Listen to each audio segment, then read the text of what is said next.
10 Days to Faster Reading helps you bring your reading skills to the current century, even if you've stopped developing them, like most of us, with the end of elementary school, by helping you select what to read in a better way and giving you actionable techniques to read and retain faster and better. 10 Days to Faster Reading is the result of America's #1 speed reading expert teaming up with the Princeton Language Institute.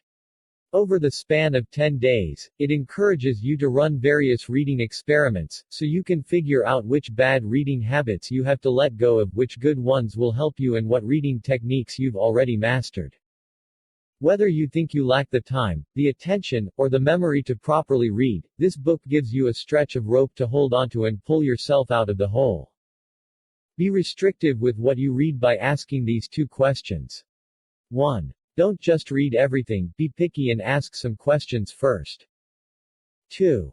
Preview everything you read. 3. Focus on important keywords to grasp sentences without reading them.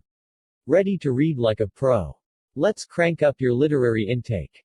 Lesson 1. Be restrictive with what you read by asking these 2 questions.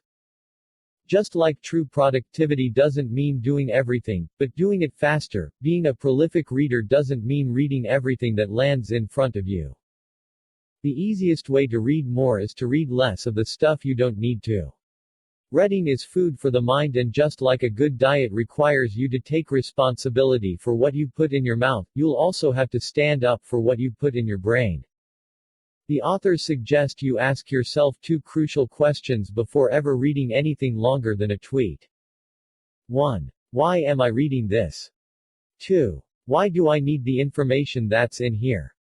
The first question helps you figure out if you're just servicing someone else's request, or your own desire of being able to say, I have read that. For example, just because you failed to read the 2014 industry report for the past 2 years does not make it relevant now, so you might as well toss it. The second one digs into whether you'll actually use what you read. For example, a scientific paper that might help you solve an important problem one of your clients has should probably take precedence over your child's homework review, especially if your kid is already a student. Lesson 2. Subject everything you're about to read to a preview, it might be enough. This won't work with fiction books, but for everything non-fiction, it helps a lot.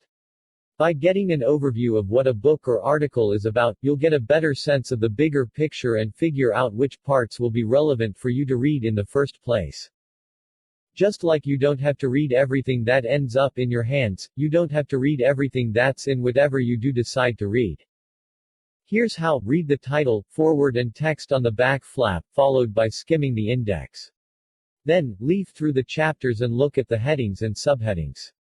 Read the first sentence of paragraphs or chapters that seem interesting. After doing this, you'll already have a good sense of what's about to come, which makes you less likely to have to reread lines and paragraphs as you go through.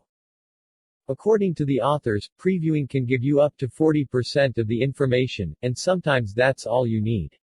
For example, a book like The One Thing has one predominant and specific message, which you can get in 5 minutes flat. That doesn't make the rest of the book bad or unnecessary, but depending on the time and place it might be all you need for now, until you return to the book later. Lesson 3. Focus on important keywords to grasp sentences without reading them. You could look at the entire lesson above and instantly tell me what its core takeaway is, without reading a single sentence. Why is that? Because I've bolded the most important keywords. Just by taking a glimpse at the paragraph above, you'd instantly recognize that. Looking at title, foreword, back flap, text and index give you a great preview of a book. Usually, our eyes jump around while reading, but by following a constant stream of keywords, you can read more fluently. These keywords are often longer than 3 letters and carry the meaning of the sentence.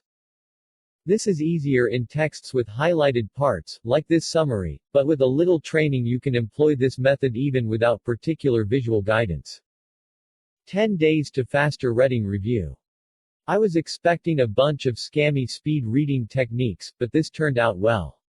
I like the focus on prioritizing and changing what you read in the first place. 10 Days to Faster Reading then talks about bad reading habits and good reading habits, which makes it easy to distinguish between things not to do and things to strive for. The speed reading part really more rounds out the book, as opposed to dominating it.